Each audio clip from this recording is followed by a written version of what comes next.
SLST শারীর শিক্ষা, কর্মশিক্ষা, work education, physical education, যারা শিক্ষক শিক্ষিকা চাকরি প্রার্থী তাদের কেন্দ্র করে গতকাল কলকাতা হাইকোর্ট চত্বরে একটি ঘটনা ঘটেছে। তো তারপর আজ ওনাদের একটি প্রতিনিধি দল আমার সঙ্গে দেখা করতে এসেছিলেন এবং তাদের সঙ্গে আলোচনার পর কিছু বক্তব্য আছে, সেটা আপনাদের মাধ্যমে তুলে ধরছি। প্রথম কথা হচ্ছে, এই এসএলএসটি শারীর শিক্ষা কর্মশিক্ষা এদের অবিলম্বে নিয়োগে যে স্টে আছে, এটা কলকাতা হাইকোর্টের এই স্টে তুলে দিয়ে এদের নিয়োগ করতে দেওয়া প্রয়োজন।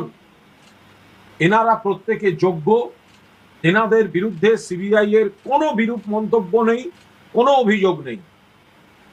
সেই জায়গায় দাঁড়িয়ে ওনাদের দাবিতে সাড়া দিয়ে মাননীয় মুখ্যমন্ত্রী মমতা বন্দ্যোপাধ্যায় তাদের রেকমেন্ডেশন লেটার পর্যন্ত শিক্ষা দপ্তর দিয়ে দিয়েছে, অর্থাৎ ওনারা জানেন কে কোন স্কুলে জয়েনিং। কিন্তু তারপরে সিপিএম এর উকিলরা সম্পূর্ণ চক্রান্তমূলক ভাবে একটা জটিলতা তৈরি করে এনাদের এবং এনাদের পরিবারকে চরম বিপদের মধ্যে ফেলেছে।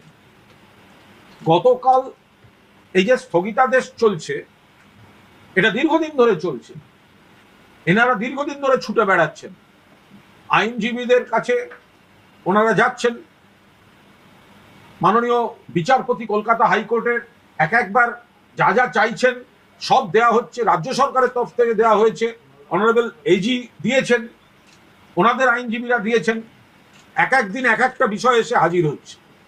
প্রথমত মমতা ব্যানার্জি যদি চাকরি দিতে চাইতো তাহলে সুপার নিউমারি করার দরকার কি ছিল, ওএমআর নষ্ট করার দরকার কি ছিল? মেরিটে চাকরি দিতেন।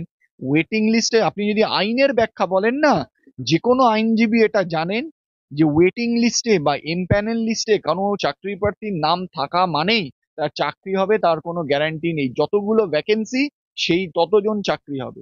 ভ্যাকেন্সি পুরো ফিল আপ হয়ে গেছে, প্যানেল মেয়াদ শেষ হয়ে গেছে, তারপরে আবার এরা চাকরি চাইছে। তাই জন্য আমাদের যারা মামলা করেছে তারা বলছে, আপনি যদি নতুন পদ তৈরি করেন তাহলে শুধু বেছে বেছে এদেরকে কেন দেবেন? সবাইকে এটা দেওয়া হোক, আমরাও তো অযোগ্য না, আমরাও তো যোগ্য, আমরাও তো বঞ্চিত, আমাদের চেয়ে কম নম্বর পেয়ে তো চাকরি করছে। এবার সেটা সরকারের উকিল, এসএসসির উকিল প্রমাণ করে দিক যে পিটিশনার যারা মামলা করেছে আমাদের মক্কেলরা অযোগ্য, কোর্ট অর্ডার দেবে চাকরি দেওয়ার। সেইটা না করে এরা গুন্ডামি করছে, কারণ এদের লক্ষ্যটা হলো গুন্ডামি করা। এই যে আমরা দুর্নীতির বিরুদ্ধে লড়াই করছি সেটাকে আটকাতে হবে।